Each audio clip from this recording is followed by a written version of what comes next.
मित्रों, आपका स्वागत है आपके YouTube channel corners class hashtag with जय सर में। देखिए, अभी हमने लास्ट जो वीडियो अपलोड किया था कलेक्शन ऑफ डेटा का पार्ट 3, जिसमें हमने अपने सैम्पल्स को डिस्कस किया था कि सेंसिस मेथड क्या होता है। उसमें सैम्पल्स को हमने डिस्कस किया था, सैम्पलिंग मेथड क्या क्या होते हैं। ठीक है, आज हम सैम्पलिंग मेथड्स के साथ साथ आज हम टाइप्स ऑफ सैम्पलिंग को सबसे पहले देखेंगे। तो मेथड ऑफ सैम्पलिंग और टाइप ऑफ सैम्पलिंग को आज हम डिस्कस करेंगे। चलिए स्टार्ट करते हैं। जिन्होंने पहला वीडियो नहीं देखा हो उसका लिंक आपको डिस्क्रिप्शन बॉक्स में मिल जाएगा, उसको प्लीज़ देख लीजिएगा।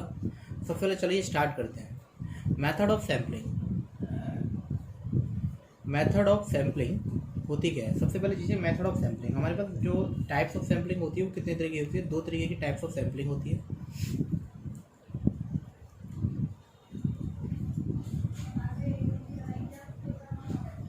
ठीक है, पहली वाली होती है हमारे पास रैंडम सैम्पलिंग, दूसरी होती है हमारे पास नॉन रैंडम सैम्पलिंग।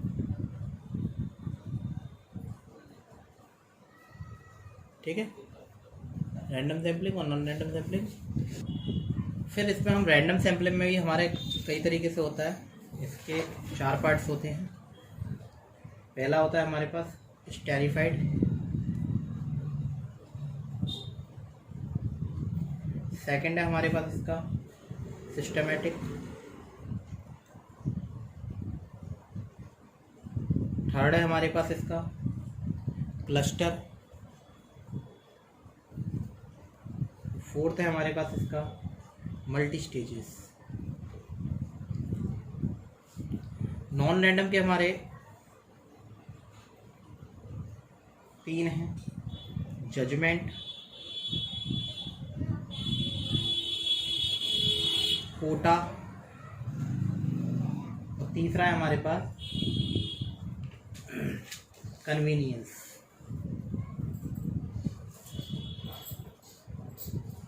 ठीक है, चलिए अभी हम सबसे पहले स्टार्ट करते हैं। इसमें रैंडम सैम्पलिंग क्या होती है? What is random sampling? तो रैंडम सैम्पलिंग को स्टार्ट करने से पहले सबसे पहले समझेंगे कि रैंडम सैम्पलिंग होती क्या है। तो random sampling method is method in which the every item is universe has a known as being a chooser for the sample. हर आइटम को आप क्या लोगे? As a universe. ठीक है, एवरी आइटम इन यूनिवर्स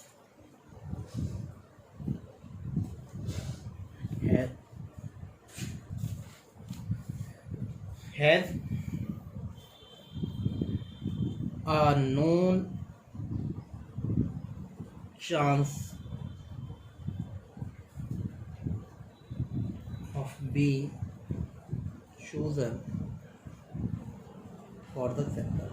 हम जो भी चीज़ ले रहे हैं उसे हम एक सैंपल के तौर पे उठाएंगे। हर चीज़ में कोई सा भी चीज़ उठा सकते हैं जिसे हम सैंपल करते हैं। ये इसे प्रोबेबिलिटी सैंपलिंग के नाम से भी जाना है। It is known as probability sampling. इसे प्रोबेबिलिटी सैंपलिंग के नाम से भी जाना है, probability sampling.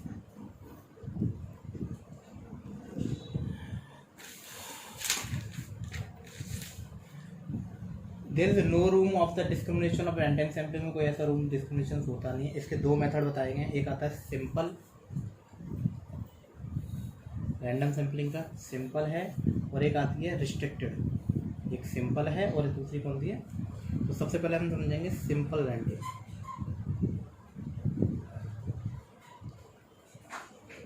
Simple random sample is a one very which population has equal chance. यानी कि यहाँ क्या होता है कि sample is one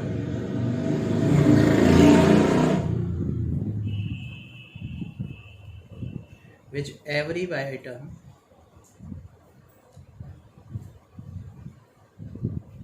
of the population has equal chance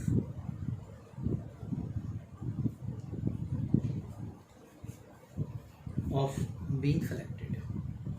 इसको सेलेक्टेड करने का इक्वल चांस है। इसे बोलते हैं हम क्या? Simple random sampling. Simple random sampling में क्या होता है कि इसमें कोई रिस्ट्रिक्शंस नहीं होता। ठीक है, इसमें भी बताई गई थी कि इसमें भी एक सैंपल होती है, एक लॉटरी मेथड होता है। लॉटरी मेथड जानते हो? एक बॉक्स के अंदर या एक डिब्बे के अंदर कई सारी पर्चियाँ डाल दी या नंबर लिख के डाल दिए, उनमें से कोई सा भी एक उठा लिया जाएगा, तो उस मेथड को बोलते हैं लॉटरी। दूसरा आता है use of random number table. एक रैंडम नंबर टेबल होती है, ठीक है। इसमें 1 से लेकर 9 तक के नंबर डिजिट लिख दिए जाते हैं, ठीक है। जैसे 0 1 2 3 ऐसे करके 9 तक जाएंगे, एक रैंडम मैनर में लिखे होंगे। वैसे ट्रिपलेट रैंडम नंबर टेबल्स के नाम भी इसमें यूज़ की जाती है, ठीक है। वो डिस्कस करेंगे। तो ये अलग अलग तरीके की है। अब इसमें आती है मेरिट क्या है इसकी। लॉटरी वही समझ में आ गया ना। अब इसमें आती है मेरिट। मेरिट क्या है इसकी? पहली मेरिट आती है नो पर्सनल वाइज। इसमें कोई पर्सनली वाइज नहीं हो सकता, कोई सा भी व्यक्ति कुछ भी उठा सकता है, किसी के हाथ में कोई सा भी लग सकता है। कुछ पर्सनल तरीका नहीं है कि हम उसी को सेलेक्ट करेंगे। बेस्ड ऑन प्रोबेबिलिटी, ये प्रोबेबिलिटी पे बेस्ड होता है। आपने पढ़ा होगा प्रोबेबिलिटी में इक्वल चांस होते हैं किसी भी नंबर को कैसे भी आने से, तो ये प्रोबेबिलिटी के बेस्ड पे होता है। थर्ड आता है हमारे पास एक्यूरेसी कैन बी असेस। हम एक्यूरेसी को असेस कर सकते हैं इसमें। increasingly representative of the population, increasingly representative of the population। हम पॉपुलेशन को क्या करते हैं, जो साइज होता है हमारा उसको इंक्रीज करते हैं, it become a more representative population. ज़्यादा से ज़्यादा रिप्रेजेंटेटिव हो जाते हैं अगर हम उसको साइज बढ़ाते हैं। अब इससे कुछ डिमेरिट भी होते हैं।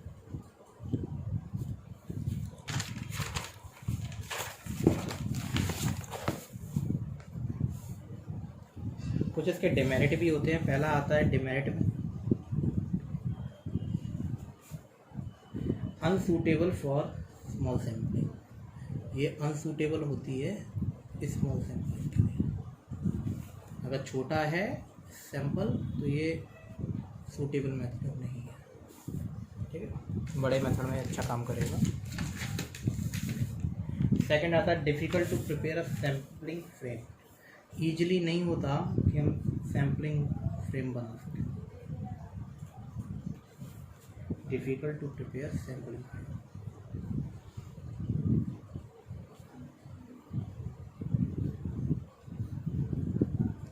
और लास्ट आता है हमारे पास टाइम कंज्यूमिंग। इसका समय बहुत ज़्यादा लगता है।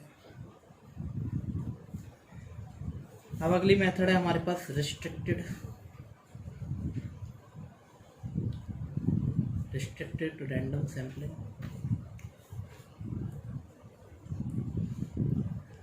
रिस्ट्रिक्टेड रैंडम सैम्पलिंग एक्चुअल में क्या होता है? रिस्ट्रिक्टेड सैम्पलिंग में होता क्या है कि आप जो सिलेक्शन करते हो वो होमोजीनियस उन चीज़ों को लेते हैं। यानी कि आप सीधी सी बात बता दूँ, इसके अपने अपने टाइप्स होते हैं। जैसे हमारे सिंपल का हो गया, तो लॉटरी का हो गया, टेबल वाला हो गया। रिस्ट्रिक्टेड में अलग तरीके से। तो selection of simple every random is appreciated when the different item of population are homogeneous. Different जो पॉपुलेशन है वो कैसी एक जैसी है। However in the case of heterogeneous population simple random may not be true और रिप्रेजेंटेड ऑफ द पीपल। लेकिन अगर होमोजीनियस नहीं है तो सिंपल रैंडम जरूरी नहीं है वो इस बात को प्रूव कर जाए। But it become necessary to select the random sampling uncertain sample under the certain restriction such a samples are non restriction sample. यानी आप क्या करते हो, कुछ एक सैंपल रैंडमली सेलेक्ट कर लेते हो कुछ सर्टेन रिस्ट्रिक्शंस के साथ। उन सैंपल्स को हम क्या बोलते हैं? तो इसके अलग अलग मेथड को बताया गया है। इसमें अलग अलग मेथड में बताया गया। पहला बताया गया रिस्ट्रिक्टेड रैंडम सैम्पलिंग के जो मेथड हैं, इसमें पहला दूसरा मेथड बताया गया है स्टेरिफाइड। स्टेरिफाइड सैंपल क्या होता है? स्टेरिफाइड सैंपल जो होता है इस मेथड में universe of entire population divided into the group. इसमें ग्रुप में डिवाइड करती है, डिवाइडेड इनटू ग्रुप। छोटे छोटे ग्रुप बना दिए जाते हैं, उन ग्रुप में डिवाइड कर दिया, ठीक है। Certain number of has taken of group at random. It is basic purpose to all characteristic heterogeneous population accuracy represented in the sample. It is also help to increase the accuracy. ये हमें बताती है accuracy किस तरीके से काम करेगी। तो 3 टाइप ऑफ स्टेरिफाइड सैंपल का पहला आता है प्रोपोर्शनेट मैनर। प्रोपोर्शनेट मैनर आता है, दूसरा आता है डिस्प्रोपोर्शनेट मैनर, तीसरा आता है तो सबसे पहले इसका टाइप्स जान लेते हैं। टाइप्स ऑफ स्ट्रैटिफाइड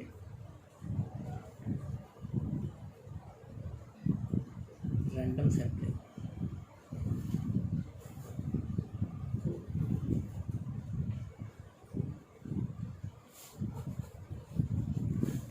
तो पहला आता है इसमें प्रोपोर्शनेट मेथड। प्रोपोर्शनेट मैनर में क्या होता है? Proportionate manner, under this manner the sample size of different strata, जो आपने डिफरेंट ग्रुप बनाए रखे हैं, is fixed at the certain percentage. यहाँ जो डिफरेंट ग्रुप हैं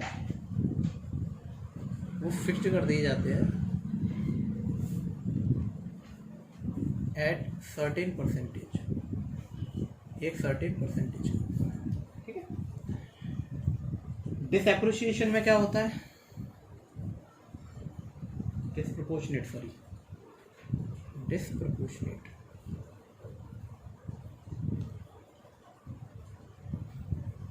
डिसप्रोपोर्शनेट मेथड ये कहता है ये sample size of different strata fixed absolutely without regard of size. यहाँ साइज के साथ फिक्स किए जाते हैं, लेकिन यहाँ फिक्स तो करी जाएगी eight certain percentage, but without size, बिना किसी साइज के। एंड लास्ट आता है ऑप्टिमम मैनर।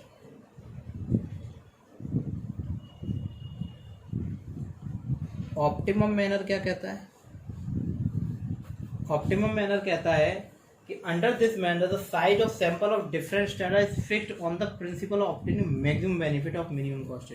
आप फिक्स तो करोगे एट सर्टेन परसेंटेज पे, but with the maximization benefit and minimum cost के साथ।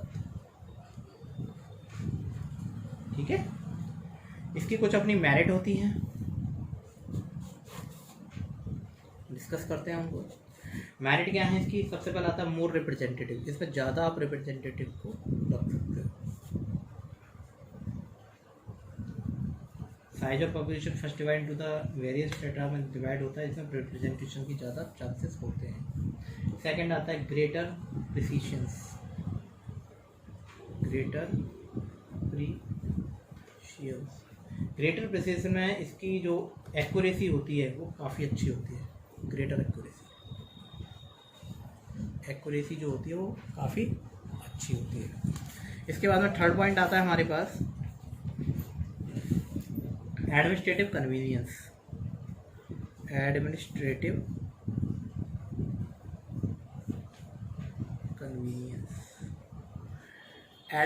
कन्वीनियंस का मतलब ये होता है जो आप एडमिनिस्ट्रेशन डिवाइड कर रहे हो पॉपुलेशन में, वो सर्टेन होमोजीनियस स्टार्ट और सब स्टार्ट यानी कि एक जैसे होना चाहिए वो। ठीक है। जो ग्रुप बना रहे हो उसके सब ग्रुप भी एक जैसे फॉलो करते चाहिए। ग्रेटर जोग्राफिकल कंसंट्रेशन, इनका ग्रेटर जोग्राफिकल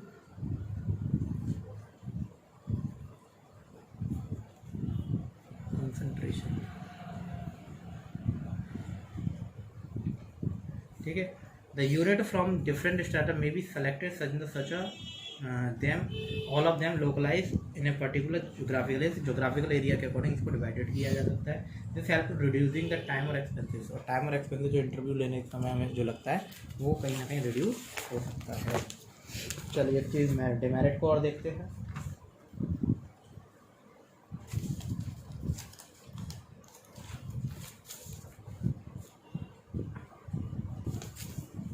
इसकी अपनी कुछ डिमेरिट हैं। डिमेरिट है हमारी सबसे पहले difficult to determine the size of strata. Difficult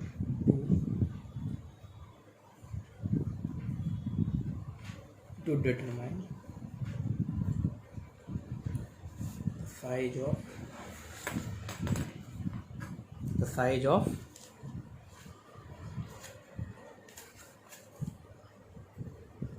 the size of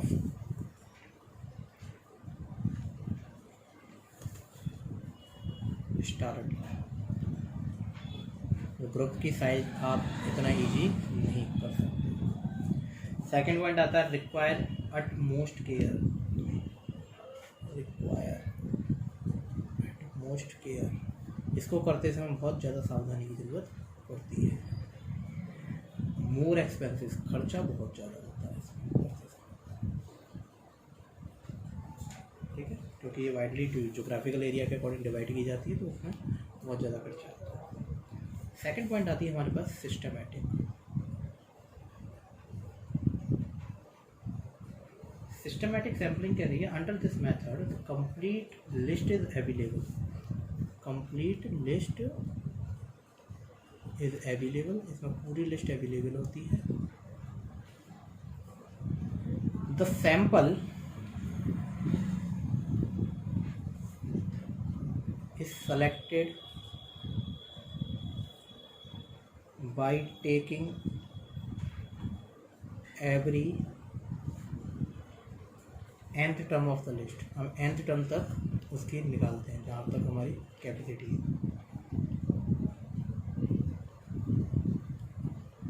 यानी एक सिस्टमेटिक मैनर में लगाकर, ठीक है, एक सिस्टम से लगाकर उसके nth टर्म तक उसके निकालते हैं। इसे क्वासी रैंडम के नाम से भी जानते हैं। It is known as quasi random.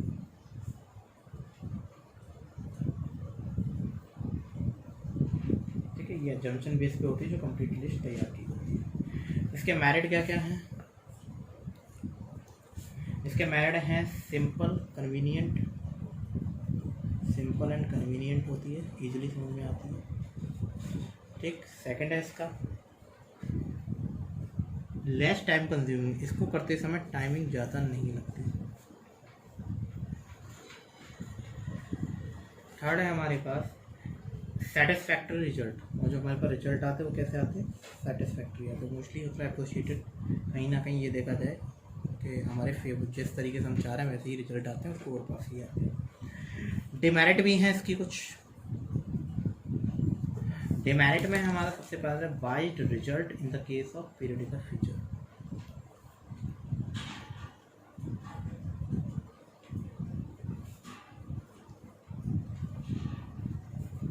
अगर पीरियडिकल फीचर की बात करें, ठीक है, जो हमारा रिजल्ट है वो अगर सिस्टमेटिक तरीके से हमने लगा तो मिसलीडिंग करने से जो प्रेडिक्टिविटी होती है वो डेटा की चेंज होती है। जैसे मान के the result of systematic can be very misleading if there is a periodicity in the data, ठीक है। जैसे हमारा 50% में 100% belonging to the same income group, जरूरी नहीं है कि वो इस तरीके से ही होगा। सेकेंड है हमारे पास possible one only when the complete list available. Possible only when the complete list is available. जब हमारे पास कंप्लीट लिस्ट होगी तभी ये बनाया जा सकता है, अदरवाइज नहीं बनाया जा सकता। इसके बाद में आती है हमारे पास अनसूटेबल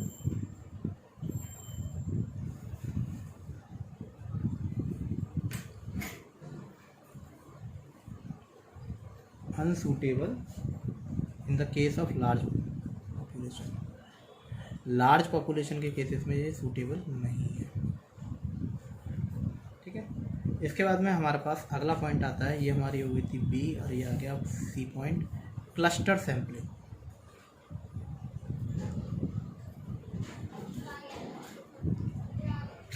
क्लस्टर सैम्पलिंग में होता क्या है? क्लस्टर सैम्पलिंग होता है, इसमें हम सब डिवीजन करते हैं, क्लस्टर बनाते हैं। Under this method total population divided in some sub division. Total population divided into sub division, यानी ग्रुप के अंदर सब ग्रुप बना देते हैं, ठीक है। छोटे छोटे ग्रुप बना देते हैं, तो ये बन जाती है हमारी किस्मत। जैसे अगर बात करें कि एक हाउस होल्ड की रूरल इनकम निकालना है यूपी से, तो उसमें 100 गांव हैं, 100 गांव की हम क्या बनाएंगे? लिस्ट बनाएंगे, उसमें डिफरेंट तरीके के टास्क होता है। अंदर जो क्लस्टर मेथड है, इसमें 100 गांव जो डिफरेंट तरीके के क्लस्टर से लिए गए हैं, दे आर होमोजेनियस होंगे, बिकम अ देमसेल्फ, ठीक है। ये एक ही इकोनॉमिक बैकग्राउंड से बिलोंग कर रहे हैं, इस तरीके से मान्यता रखी जाती है। एंड लास्ट आता है हमारे पास मल्टी स्टेजेस। मल्टी स्टेजेस क्या होता है? नाम से पता चल रहा होगा, मल्टी स्टेजेस। मल्टी स्टेजेस का मतलब क्या हो गया, ये एक्सटेंशंस होता है क्लस्टर सैम्पलिंग। क्लस्टर में क्या करते थे हम, ग्रुप बनाते थे, और इसमें क्या करेंगे, उसको बढ़ा देते हैं क्लस्टर से। तो इसमें फर्स्ट स्टेज में क्या होता है, हम सम क्लस्टर जो इसकी फर्स्ट स्टेज में क्या होता है, फर्स्ट स्टेज में होता है कि universe is divided some cluster from which every cluster is selected random the first stage में। तो यूनिवर्स को डिवाइडेड किया जाता है सम क्लस्टर में, universe is divided in some cluster.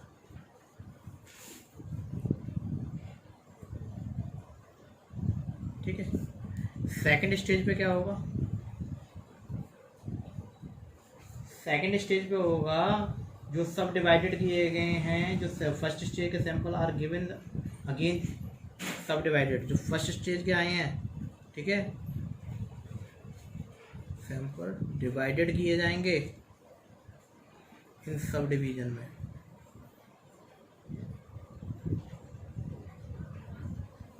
ठीक है, थर्ड स्टेज क्या कहती है, थर्ड स्टेज कहती है कि सेलेक्टेड और स्टेज सैंपल अगेन, फिर उसको क्या किया जाएगा, फिर जो सेकंड स्टेज के आए हैं उनका भी डिवाइडेड किया जाएगा। यानी कि प्रोसेस चलती रहेगी, जैसे होता है कि उसके ग्रुप में से फिर और छाटने, फिर लास्ट में जाके फाइनली सैंपल ले लिया जाएगा।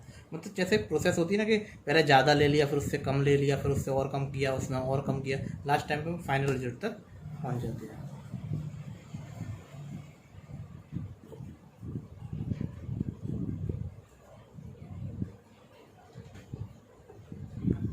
ठीक है, तो ये हमारा एक इस तरीके से इसको एक्सटेंडेड सैंपल बोलते हैं।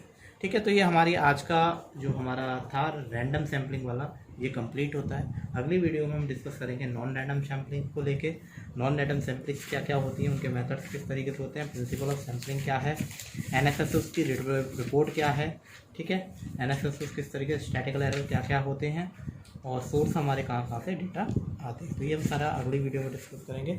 ठीक है, थैंक यू।